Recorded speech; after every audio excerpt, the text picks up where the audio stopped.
हळदीच्या कार्यक्रमात नाचताना वाद होऊन मारहाण करण्यात आलेल्या भूषण लक्ष्मण कोळी या तरुणानं राहत्या घरात गळफास घेऊन आत्महत्या केली आहे। ही घटना रविवारी 18 फेब्रुवारी रोजी सकाळी 8 वाजता समोर आलेली आहे।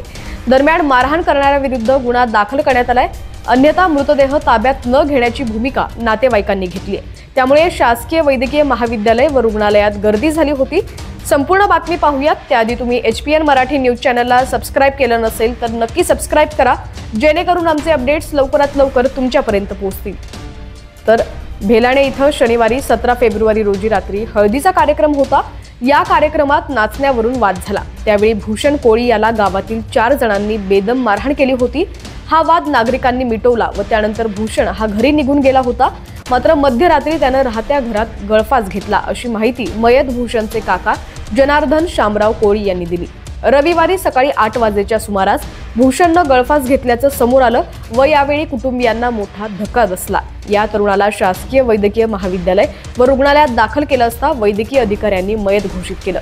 तालुका पोलीस ठाण्याचे सहाय्यक फौजदार, पोलीस हेड कॉन्स्टेबल या ठिकाणी त्यांनी पंचनामा केला। या प्रकरणी तालुका पोलीस ठाण्यात अकस्मात मृत्यूची नोंद करण्यात आली आहे। मयताच्या पश्चात आई, वडील आणि लहान भाऊ आहे। मृतदेह ताब्यात न घेण्याची भूमिका भूषणला शासकीय वैद्यकीय महाविद्यालय व रुग्णालयात आणल्यानंतर तिथं नातेवाईकांनी गर्दी केली होती। मारहाण करणाऱ्यांविरुद्ध गुन्हा दाखल करावा अशी मागणी नातेवाईकांनी केली। जोपर्यंत संबंधितांवर गुन्हा दाखल होत नाही तोपर्यंत मृतदेह ताब्यात न घेण्याची भूमिका नातेवाईकांनी घेतली होती। यावेळी तालुका पोलीस ठाण्याचे पोलीस निरीक्षक महेश शर्मा हे देखील रुग्णालयात पोहोचले। त्यांनी नातेवाईकांची समजूत काढली। संबंधितांवर गुन्हे दाखल करण्यासाठी मयत तरुणाची आई व इतर नातेवाईक दुपारी तालुका पोलीस ठाण्यात पोहोचले होते। तिथं त्यांनी फिर्याद दिली।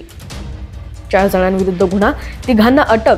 भेलाणे इथं भूषण कोळी या तरुणाला मारहाण केल्यानंतर त्यानं आत्महत्या केल्याप्रकरणी स्वप्नील कोळी, गोविंद कोळी, कृष्णा उर्फ छोटू कोळी आणि किरण गणेश कोळी या 4 जणांविरुद्ध तालुका पोलीस ठाण्यात आत्महत्येस प्रवृत्त करणं व इतर कलमान्वये गुन्हा दाखल करण्यात आलेला आहे।